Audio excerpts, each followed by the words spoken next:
આપણી સાથે વરિષ્ઠ પત્રકાર જગદીશભાઈ મહેતા જોડાયા છે. સર, ગુજરાતમાં છેલ્લા થોડા સમયમાં આપણે સૌરાષ્ટ્રમાં માનવ અને માણસો અને સિંહના ટકરાવના કેસ છે તેના પ્રમાણ વધ્યું છે. છેલ્લા એક અઠવાડિયામાં જ, આમ તો છેલ્લા 2-3 દિવસમાં જ આપણે કહીએ તો સિંહના હુમલાના 2 કેસ છે તે સામે આવ્યા છે. અને આપણે જાણીએ છીએ કે રાજ્યમાં સિંહની વસ્તીમાં પણ નોંધપાત્ર વધારો થયો છે, જેના કારણે જંગલમાં રહેતા સિંહ છે તે હવે માનવ વસાહત તરફ સ્થળાંતર કરતા હોય તેવું લાગે છે. સર, આ આખા મુદ્દામાં માત્ર સિંહની વાત નથી, દીપડાના પણ ઘટના આપણે જોતા આવ્યા છીએ. તો આ જે સંઘર્ષના કિસ્સા જે છે તે વધવા પાછળનું કારણ આપનું શું માનવું છે સર? આપણે પોતે જ સિંહમાં એવી બુદ્ધિ નથી હોતી જેમ આપણને પંજાબી ખાવાની ઈચ્છા થાય એમ સિંહને એમ ન હોય કે હરણા બહુ ખાધા, પાડા બહુ ખાધા, ભેહું બહુ ખાધી, ગાયું બહુ, હાલો હવે થોડાક માણસો ખાય, એવું ન હોય. પણ આપણે હાથે કરીને હેરાન થયા, પેટ ચોળીને સૂળ ઊભું કર્યું. સાસણ ગીર જે 1412 ચોરસ કિલોમીટર નું છે, એમાં 258 ચોરસ કિલોમીટર રાષ્ટ્રીય ઉદ્યાન છે. ન્યા જ ખરેખર સિંહને રહેવું જોઈતું હતું. અને 1153 કિલોમીટર એ અભયારણ્ય માટે રક્ષિત છે. એટલે કે આસપાસનો વિસ્તાર જે છે 258 રાષ્ટ્રીય ઉદ્યાન અને એની ફરતેનો 1153 અભયારણ્ય માટે. એટલે ન્યા પછી મારે તમારે જવાની કે રહેવાની બહુ છૂટછાટ ન હોય, એને અભયારણ્ય કહેવાય. શું કેવું, આપણે ઓછી માયા નથી. જંગલ ખાતું જે છે ને એને ખરા અર્થમાં કહો તો જંગલી ખાતું છે. જંગલ ખાતું નથી, એ જંગલી ખાતું છે. શું કામ? બસ આમાં પૈસે કી બોલબાલા. વીઆઈપી લોકોને લાયન શો જોવો છે, જંગલ ખાતા અથવા એના મળતિયાઓને તમે 5-50 રૂપિયા કે જે એની ભાવ હાલતા હોય તમે પધરાવી દો, એટલે એ ઠમક ઠમક કરાવી દે. કૂતરા નાચે એમ નચાવે સિંહને. બોલો. તમારી જાણ ખાતર અભયારણ્યની આસપાસ રેવન્યુ વિસ્તાર જે છે એમાં રીતસર સરકારી વ્યવસ્થા છે. સાસણમાં સાસણ એરિયા ડેવલપમેન્ટ ઓથોરિટી એટલે SADA સાડા. આપણે કેમ અહીં રાજકોટમાં રૂડા અને અમદાવાદમાં ઓરડા છે, ભાવનગરમાં ભાડા છે, એમાં સાસણમાં સાસણ એરિયા ડેવલપમેન્ટ ઓથોરિટી એટલે CADA સાડા, એની એક જો કે ફરજ એ છે કે અભયારણ્યની આસપાસનો જેટલો રેવન્યુ વિસ્તાર છે ત્યાં ન તો રિસોર્ટ્સ બનવા જોઈએ, ન નાઇટ ક્લબ કે ક્લબ બનવી જોઈએ, ન મોટી હોટેલ્સ બનવી જોઈએ, ન ફાર્મ હાઉસ જવા જોઈએ, ન લાયન શો થવા જોઈએ, ન લાઇટ એન્ડ સાઉન્ડ શો થવા જોઈએ, ન ડીજે વગાડવી જોઈએ. પણ આ બધું થાય છે. હવે થાય છે તો થાય છે, હું તમને કહું, જેને રિસોર્ટ બનાવ્યા, ક્લબ બનાવી, હોટેલ બનાવ્યા, ફાર્મ હાઉસ બનાવ્યા, એ લોકો શું કરે? પોતાની ઉપર સિંહ હુમલો ન કરે એટલે એ લોકો પોતે ફેન્સિંગ કરી નાખે, વાયરનું ફેન્સિંગ કરે, દિવાલ બનાવી નાખે પથ્થરથી. બરાબર? એને કારણે શું થાય? સિંહને ઈધર સે ઉધર જવું હોય તો ત્યાં વચમાં રેલિંગ આવી જાય, એટલે એને ડાયવર્ઝન કરવું પડે ને. બિલકુલ. હવે ડાયવર્ઝન એટલે એનો નેચર કુદરતી રસ્તો તો એ આડો પડી ગયો, એને નવો રસ્તો શોધવો પડે ને. અને સિંહના ગળામાં GPS સિસ્ટમ ન હોય. એનો રસ્તો પોતાની રીતે કરી લે. હવે એને ક્યાં ખબર છે કે આજુબાજુમાં કોઈ ગામ છે કે નહીં? એટલે એ તો પોતાને હામી બાજુએ જવું છે અથવા તો પોતાની રીતે શિકાર કરવા નીકળવું છે, એટલે એ ગમે ત્યાં નીકળે. એમાં રસ્તામાં કોકનું ગામ આવી જાય તો એમાં એનો તો કોઈ વાંક નથી. અને ગામમાં પછી સામે યુવક મળે, યુવતી મળે, શ્રમિક મળે કે કોઈ પણ નાનો મોટો જે પણ માનવ મળે, એ તો પછી બરખી જ ખાય ને. એમાં સિંહને એમ નથી કે માણસ છે એટલે બરખી ખાવ, એને તો પોતાને ખોરાક જોતો હોય છે. સિંહને ઘણી વખત એમ થતું હોય છે કે હું આ માણસને કરડી ખાઉં છું, એમાં આ લોકોને વાંધો શું હોય છે? જેમ હું ને તમે રીંગણા ખાઈએ તો આપણને ક્યારેય એમ લાગ્યું કે રીંગણા ન ખવાય? નહીં તો રીંગણા નાનેથી મોટા થાય એનો અર્થ એમ છે કે જીવ તો એમાંય છે ને. પણ તમે સાંભળ્યું કે આજે રીંગણા જે છે, તમે હું રીંગણા ખાઈ ગયા એટલે બાકીના રીંગણા એ ખરખરો કર્યો, એવું હોય? એ તો આપણે એમ લાગે આપણો ખોરાક છે, ખાઈએ. એમ સિંહને પણ એમ છે કે ભાઈ આપણો ખોરાક છે, હું ખાઉં છું, આ લોકો શું મારી વાહે પડી ગયા છે? પણ તમારી જાણ ખાતર બેન, પ્રોબ્લેમ આપણે હાથે કરીને ઉભો કર્યો. માલેતુદાર લોકો જેટલા છે એને સાસણ પંથકમાં અને આખા અભયારણ્યની આસપાસના વિસ્તારોમાં જમીનો ખરીદી લીધી ફાર્મ હાઉસીસ બનાવવા. શનિ રવિ વીકેન્ડ, હા, વીકેન્ડ વિલા. હા, ન્યા દારૂ પીવાનો, ડિસ્કોય કરવાનો ને બધુંય કરવાનું. અને આ બધી તંત્રની મિલી ભગત થી. ત્યાં તમારી જાણ કરે લાયન શો યોજવાના, સીધી બાદશાહોના ઓલા જો આવે છે નૃત્ય ઈ યોજવાના, લાઇટ એન્ડ સાઉન્ડ શો કરવાનો, અને ત્યાં ડીજે વગાડવાનું, ત્યાં ન ખાવાનું ખાવું, ન પીવાનું પીવું, ન કરવાનું કરવું, આ બધું ત્યાં ચાલે છે. આ તમારી જાણ ખાતર અત્યારની સરકારની ચોપડે 150 થી 200 જેટલા આવા રિસોર્ટ્સ ને ક્લબ હાઉસ કે હોટેલ્સ જેવું ત્યાં થઈ ગયું છે અભયારણ્યમાં. અને જેની જમીન છે, જેને એમ કીધું ભાઈ અમારી જમીન અહીં આવી છે એટલે અમારે જમીનમાં રહેવા ઝૂંપડું તો બાંધું ને, એ ઝૂંપડાના નામે, પાછા કહું છું, ઝૂંપડાના નામે જેને રિસોર્ટ બનાવ્યા છે, 2-5 રૂમ ઉતાર્યા છે, એ બધાને ગણો તો 500 થી વધુ થાય છે resort, club, hotel, farm house વગેરે. બોલો. અને આ બધું કોને કારણે? આ જે છે ને, મેં તમને કીધું એમ, જે સરકારી તંત્ર છે એની મિલીભગત ને આંખ મીચામણાથી. નહીં તો સરકારે ત્યાં ઇકો સેન્સિટિવ ઝોન ESZ ત્યાં બનાવ્યું છે અને વિવિધ ઝોન પાડ્યા છે. Zone 1, zone 2, zone 3. 1 થી 3 ઝોન નું ગુજરાતી શું છે કે ત્યાં તમારે જે સિંહોના કુદરતી રસ્તા જે છે, કોરિડોર્સ જેને કહેવામાં આવે છે, એ ક્યાંય કોઈ કાળે બ્લોક ન થવા જોઈએ એવી રીતે તમારે ફેન્સિંગ ની વાડ બનાવવી અથવા લોખંડની જાળી બાંધવી. પણ એમાં કઈ રીતે સિંહના રસ્તાને ડાયવર્ઝન થવું ન જોઈએ. બીજું, આ જે હોટેલ્સ ને આપણે કહીએ ને માણસો ઉપર શું કામ હુમલા કરે છે? એક તો આ રસ્તા આડાવડા પોતપોતાના ફાર્મ હાઉસમાં લોકોએ બાંધી લીધા હોય એટલે સિંહને તો પછી બહાર જવું તો બીજા રસ્તો પકડવો પડે ને. એમાં એ આપણા માનવ વિસ્તારોમાં ધસી આવે છે અને એમાં એનો ખોરાક માનવ બની જાય છે. બીજું આ જે resort, club, hotels, farm house જેવું હોય ને, ત્યાં શનિ રવિવારે ટેસડા કરવા અહીંથી લોકો જાય છે.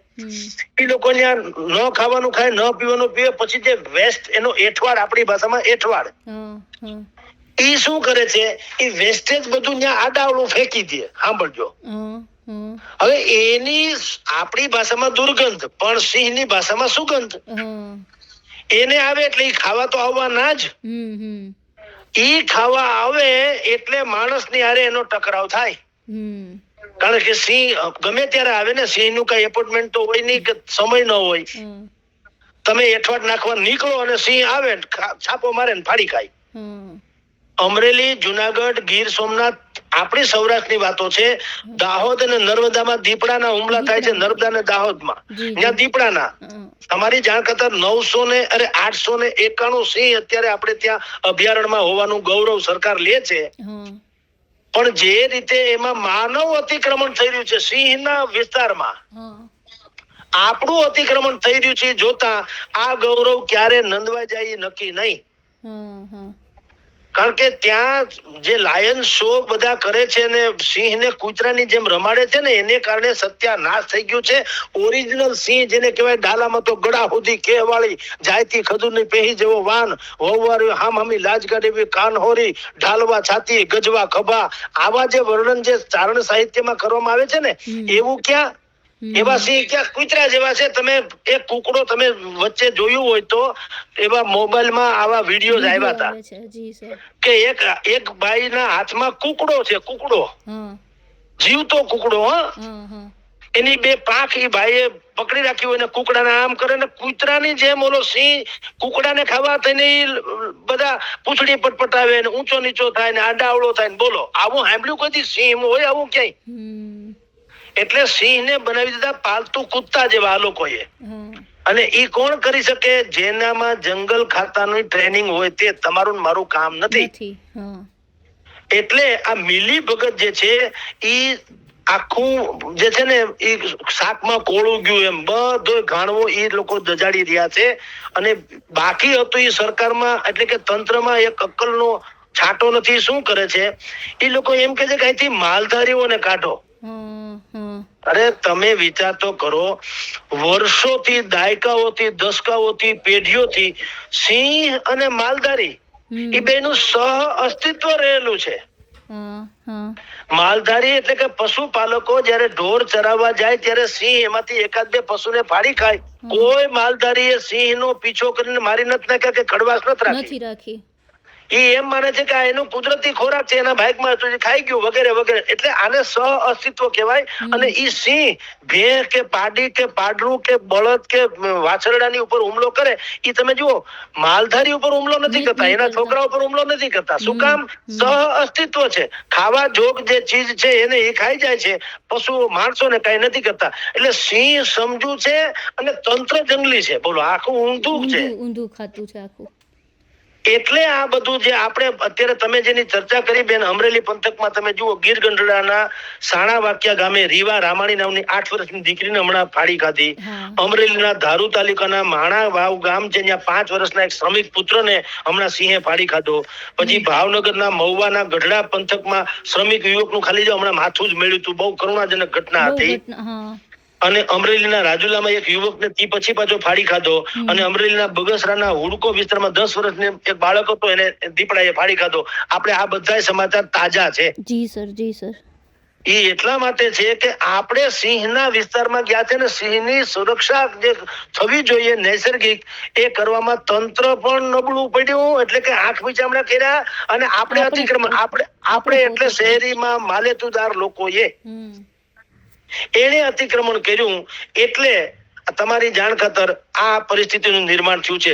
આમાં જે લોકો માલધારીને કાઢી મૂકે છે ને, ઈ ખોટી વાત છે. માલધારીને વસાવવા જોઈએ ઉલટાના.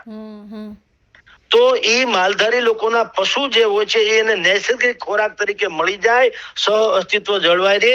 સિંહ પણ એના ઓરિજિનલ સ્વરૂપમાં જોવા મળે, ડાલામથો આપણે કહીએ. સાહેબ, તમારી જાણ ખાતર માયાભાઈ આહિર છે ને, આપણા લોક સાહિત્યકાર, ઈ કે છે કે કેટલાક સિંહો એવા હોય, તમે એને ખાલી જોઈ લ્યો ને તો પગની કપાહી મટી જાય. ખાલી જોઈ લ્યો તો વાહે પડવાની તો વાત જ ભૂલી જાવ. પગમાં કપાહી હોય ને તોય તમારે એટલે દોડવા માટે તમને કપાહીનો દર્દ ના લાગે. એવા સિંહ તો અત્યારે ગોતા ઓછા. તમે જોજો સિંહ ને અત્યારે જે આ લાયન શો વગેરે થાય છે, અથવા તો સિંહ દર્શન ના નામે આપણે જે ડિપાર્ટમેન્ટ છે, ફોરેસ્ટ ડિપાર્ટમેન્ટ તમને બસમાં લઈ જાય છે. તમે જુઓ સિંહ કેવા હોય, બેઠા હોય. આમ તમે જુઓ તો થાક્યા, હાયરા, હતાશ થયેલા, નિરાશ થયેલા. આમ જેની ડણક માત્ર થી આખા ઝાડવાના પાંદડા ખરખરી જાય એવી ડણકો હવે ઓછી રહી છે. એટલે આ લોકોને 2, 4, 5 વસ્તુ કરવી જોઈએ. સરકારની તંત્રએ એક શું કીધું કે એનું ખસીકરણ કરો દીપડાનું, એટલે એમ કે આને ખાતા અટકે ને એની સંખ્યા ઘટે. અરે બેવકૂફાઈ છે. ખસીકરણ કરાય, આને તો ઓર વધવા જોઈએ. આ તો ગૌરવની વાત છે. આ તો પ્રજાતિ લુપ્ત થઈ જાય તો હેરાન થઈ જવાય. દીપડો હોય કે સિંહ હોય, એ ખસીકરણ નથી. મૂળ તો એવું છે કે તમારે ત્યાં જે કુવા ખુલ્લા કુવા હોય છે, એમાં ઈ પડી જાય સિંહ કે ઈ લોકો, સિંહ પછી એને રેસ્ક્યુ કરવા જંગલની ટીમ આવે ત્યારે લોકોના ટોળા ઉભા થાય ફરતે જોવા હતું થઈને. સિંહ એમાંથી બહાર નીકળે કુવામાંથી, એટલે એને તો સીધું ભાગવું જ હોય. ઈ ભાગવા માટે એને નડે કોણ? લોકો નડે એટલે એની ઉપર હુમલો કરે. એમાં ક્યારેક માંસ થોડુંક એના મોઢામાં આવી પણ જાય ને કેટલીક વખત એને પછી ટેવ પડી જાય, એટલે એ માનવ ભક્ષી બને. એટલે આમ તમે જુઓ તો આપણે હાથે કરીને સિંહને પશુ ભક્ષીને બદલે માનવ ભક્ષી બનાવી રહ્યા છીએ આપણે. એની સામે એની ઉપર રેડિયો કોલરિંગ જેને કહેવાય ને, કે હાઈટેક રેડિયો કોલર એની પાસે હોવા જોઈએ. એટલે એડવાન્સમાં એલર્ટ ખબર પડી જાય કે સિંહ આવે છે. એટલે એક તો ઈ કરવું જોઈએ. બીજું, એનો જે રસ્તો જે છે કુદરતી, એ કુદરતી રસ્તાની આડે જેટલા ફાર્મ હાઉસીસ થી માંડીને બધું થાય છે, ઈ ન થવું જોઈએ. ઈ રસ્તા બ્લોક ન થવા જોઈએ, એવી વ્યવસ્થા કરવી જોઈએ. અને આ રિસોર્ટ ને ક્લબ ને હોટેલ્સ ને ફાર્મ હાઉસ ને એ બધું જે લાઇટ એન્ડ સાઉન્ડ શો ને ડીજે, આ ડખો બધો બંધ કરવો જોઈએ. બેન, એક જમાનો હતો જ્યારે તમે હું જેમાં ચર્ચા કરી, ઇન્ટરનેટ મોબાઈલ નો યુગ નતો અને ગૂગલ નો જન્મ નતો થયો ને ટીવી પણ કોઈ ચીજ નથી. ત્યારે સ્વાભાવિક જ છે કે સિંહ જોવા હોય તો આપણે જંગલમાં જવું પડે અથવા સર્કસમાં જોવા મળતા. હવે સર્કસમાં તો મનાઈ થઈ ગઈ, એટલે તમારે જંગલ પણ જંગલ કરતા હવે આપણે ટીવીમાં જીઓ જે ચેનલ આવે છે, જીઓગ્રાફી વાળી, નેશનલ જીઓગ્રાફી, એનાથી માંડીને તમે આ ગૂગલમાં સર્ચ કરો, તમે ધારો તે જોઈ શકો ને. જી સર. લાઈવ પાછું એમ નહીં, અને એટલા નિકટથી ને એટલા બારીકાઈથી તમે અભ્યાસ કરી શકો કે જે તમને જંગલમાં રૂબરૂ જાવ તો જોવા ન મળે એટલી રીતે જોઈ શકો ને. એટલે હવે તો એ સુવિધા ઉપલબ્ધ છે. અગાઉના જમાનામાં સિંહ દર્શનનું એટલા માટે લોકો સરકાર રાખતા કે ભાઈ નવી પેઢીને ક્યારેક એવું ન થાય કે સિંહ એટલે શું એ ખબર ન પડે. હવે ઈ વાત નથી. હવે આ સંપૂર્ણ પ્રતિબંધિત હોવો જોઈએ આ વિસ્તાર. અભયારણ્યનો છે ને રક્ષિત જે પ્રાણીઓ માટે છે, અરે પશુ પ્રાણીઓ માટે છે ને એ રક્ષિત જ હોવો જોઈએ.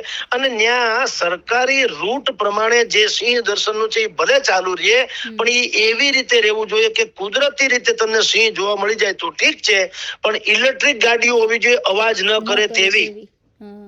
પેટ્રોલ ડીઝલ ની પણ નહીં. આ જીપ બધી જે ખુલ્લી જીપમાં લઈ જાય છે ને, ગડગડ એનો અવાજ આવે છે, છકડો રિક્ષા જેવો, ઈ એને ડિસ્ટર્બ કરે છે. આ સિંહ છે ને બિલકુલ આમ જુઓ તો ભલે એને આપણે બધા ઘાતક માનીએ, પણ બિલકુલ શાંત પ્રકૃતિનું માણસ છે. એને સેન્ટ્રલી એસી માં જ રહેવા ટેવાયેલું છે.